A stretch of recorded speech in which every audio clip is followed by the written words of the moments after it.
MP সাহেবের নাওয়া খাওয়া কি কারণ নাই?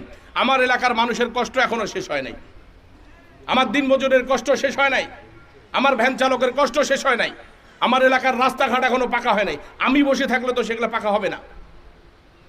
আমার এলাকার মানুষের মতো সরল সুদা মানুষ সারা বাংলাদেশে কোথাও খুঁজে পাওয়া যাবে না।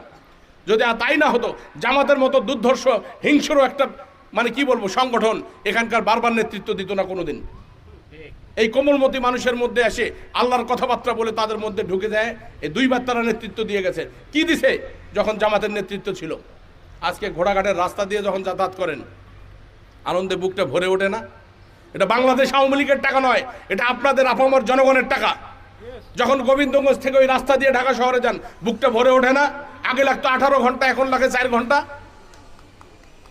এটা কারো বাপের পৈতৃক সম্পত্তি নয়, এটা আপামর জনগণ আপনার ঘামের টাকা দিয়ে তৈরি করা, এই বাঙালির টাকায় তৈরি করা এই 4 লেন রাস্তা।